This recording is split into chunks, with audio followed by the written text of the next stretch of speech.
Breaking news প্রিয় দর্শক, 13 জাতীয় সংসদ চলাকালীন ব্যারিস্টার রুমিন ফারহানা ভয়ঙ্কর বিস্ফোরক মন্তব্য করেন। তিনি আরও বলেন, নাটক কম করো প্রিয়। কেন বললেন, কার উদ্দেশ্য বললেন, চলুন দর্শক সরাসরি বিস্তারিত দেখে আসি টিভির পর্দায়। নাটক কম করো প্রিয়। মাননীয় স্পিকার, হাজার মানুষের আত্মত্যাগ, তার ফসল হচ্ছে আজকের এই সংসদ। এই মানুষগুলো কারা, যাদের আত্মত্যাগের বিনিময়ে আমরা আজকে কেউ মন্ত্রী, কেউ এমপি, কেউ সরকারি দল, কেউ বিরোধী দল হয়ে এসে সংসদে বসেছি। মাননীয় স্পিকার, তাদের স্বপ্ন কি ছিল?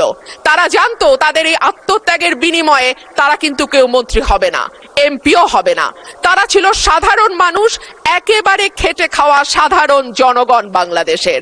তারা একটা স্বপ্ন দেখেছিল, একটা নতুন বাংলাদেশ তৈরির স্বপ্ন, একটা নতুন রাজনীতি নির্মাণের স্বপ্ন, একটা নতুন চিন্তার জন্ম দেওয়ার স্বপ্ন, এবং সর্বোপরি সকলের জন্য যেই ভীষণ রকম বৈষম্য আমরা দেখেছি গত কয়েক বছর, সেখান থেকে মুক্ত হয়ে সকলকে নিয়ে, সকলকে একসাথে করে একটা বাংলাদেশের স্বপ্ন।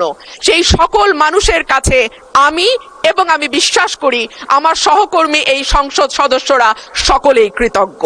মাননীয় স্পিকার, শহীদদের যে প্রত্যাশা নিয়ে গণ অভ্যুত্থান, সেই প্রত্যাশা কিন্তু বায়বীয় বা অলীক কোনো বিষয় ছিল না। এখনো যদি আমরা দেয়ালে দেয়ালে তাকাই, আমরা দেখব তারা তাদের স্বপ্নের কথা দেয়ালে লিখে গেছে।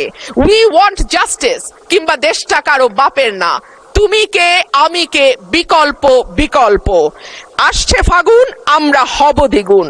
শোনো মহাজন, আমরা অনেকজন। Change the rules, be a voice not echo. দিনে নাটক, রাতে আটক। নাটক কম করো প্রিয়।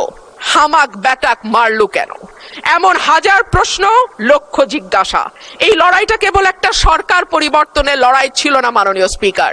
যেই কথাটি আমি বলেছি, একটা স্বপ্ন, একটা নতুন বাংলাদেশ, সকলকে নিয়ে সকলের বাংলাদেশ গঠন করবার একটা স্বপ্ন নিয়ে এই গণ অভ্যুত্থান হয়েছিল।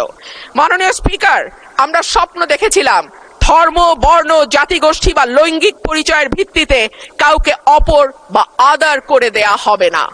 মাননীয় স্পিকার, আমি খুব বিনয়ের সাথে বলি, এই আন্দোলনের সম্মুখ সারিতে ছিলেন নারীরা। এক ঝাঁক নতুন প্রজন্মের তরুণ মুখ আমরা পেয়েছিলাম।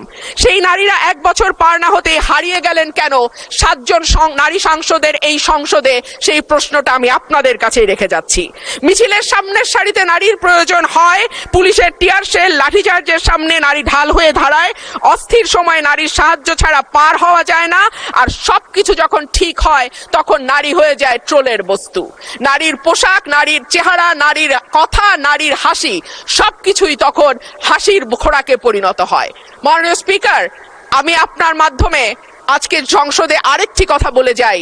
52% মানুষকে পেছনে ফেলে নতুন বাংলাদেশ রচনার কোনো চিন্তা যদি কেউ করে থাকে, সেটা কখনো সম্ভব না, কোনো দিন সম্ভব না। দর্শক, চাঞ্চল্যকর সব সংবাদ দেখতে আমাদের খুলনা চ্যানেলটা সাবস্ক্রাইব করে বেল বাটনটি অন করে পাশে থাকুন।